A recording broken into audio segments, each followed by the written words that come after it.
বাংলাদেশের আসন্ন নির্বাচনকে ঘিরে এখন পুরো বিশ্বের নজর এসে পড়েছে বাংলাদেশের দিকে।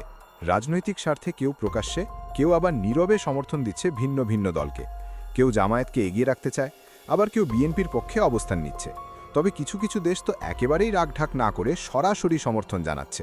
তাহলে প্রশ্ন হলো, বিশ্বের প্রভাবশালী দেশগুলো আসলে কার পক্ষে? আজকের এই ভিডিওতে আমরা বিস্তারিতভাবে জানব কোন শক্তিশালী দেশ কোন দলের দিকে ঝুঁকছে। তো আর দেরি না করে ভিডিওটি শুরু করা যাক। তবে তার আগে ছোট্ট অনুরোধ, ভিডিওটি ভালো লাগলে একটি লাইক দিয়ে শুরু থেকে শেষ পর্যন্ত দেখুন।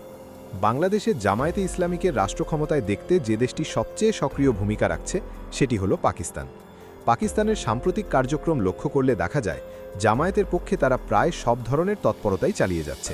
এটা শুধু ব্যক্তিগত মতামত নয়, ভারতের গোয়েন্দা সংস্থার এক প্রতিবেদনে এসব তথ্য উঠে এসেছে, যেটি আপনারা স্ক্রিনেও দেখতে পাচ্ছেন।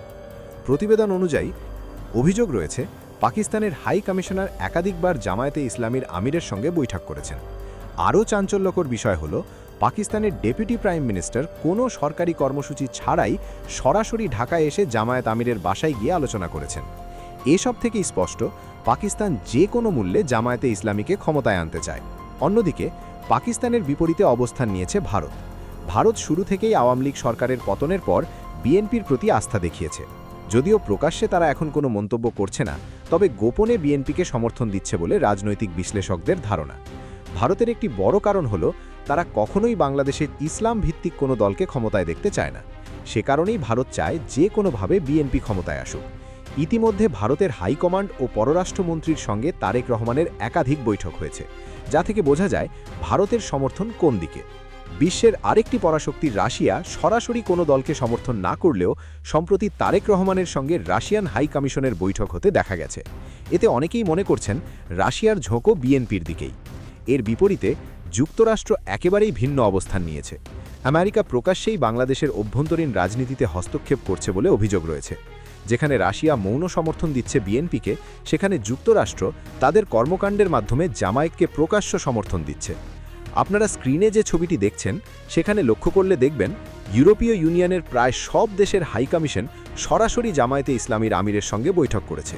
অথচ বাংলাদেশে এত রাজনৈতিক দল থাকা সত্ত্বেও অন্য কোনো দলের নেতার সঙ্গে এমন বৈঠক তারা করেনি। প্রশ্ন হল, পশ্চিমা কূটনীতিকরা কেন হঠাৎ জামায়াতের প্রতি এত ঘনিষ্ঠ? বিশ্লেষকদের মতে, যুক্তরাষ্ট্রের ইঙ্গিত ছাড়া পশ্চিমা বিশ্ব কখনোই এমন পদক্ষেপ নিত না।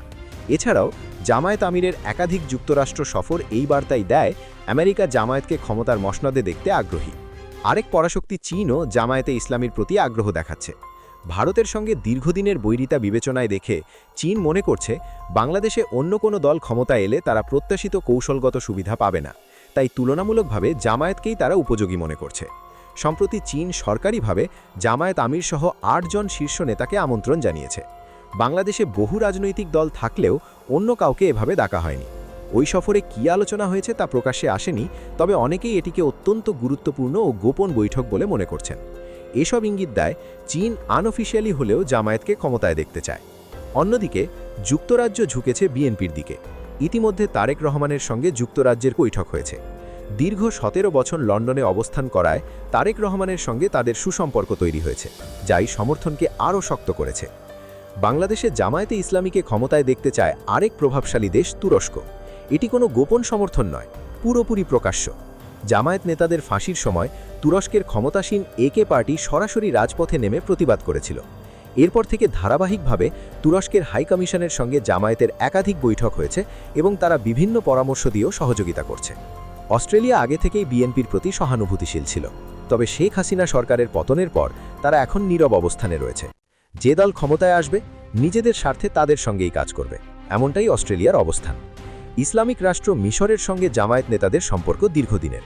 অনেক সময় শোনা যায় তারা জামায়াতকে অর্থনৈতিক সহায়তাও করে, যদিও এর কোনো অফিসিয়াল প্রমাণ নেই। তবে মৌলিকভাবে মিশর সবসময়ই চায় যে জামায়াতে ইসলামী বাংলাদেশের ক্ষমতায় আসুক। একসময়ের প্রভাবশালী দেশ জার্মানি ব্যবসায়িক ও দূতনৈতিকভাবে বিএনপির প্রতি মনোভাব দেখিয়েছে। জার্মান রাষ্ট্রদূত ডক্টর রুডিগার লর্ডস ইতিমধ্যে তারেক রহমানের সঙ্গে সাক্ষাৎ করেছেন এবং সেখানে বাংলাদেশের গণতান্ত্রিক কাঠামো নিয়ে আলোচনা হয়েছে। সবশেষে বলবো, এই শক্তিশালী দেশগুলো নিঃস্বার্থভাবে কাউকে সমর্থন করছে না। কেউ চায় ব্যবসায়িক সুবিধা, কেউ কৌশলগত লাভ, আবার কেউ দূতনৈতিক প্রভাব বিস্তার করতে। এখন প্রশ্ন হলো, আপনার মতে কোন দেশের অবস্থান কতটা যৌক্তিক? আপনার মতামত অবশ্যই কমেন্টে জানাবেন।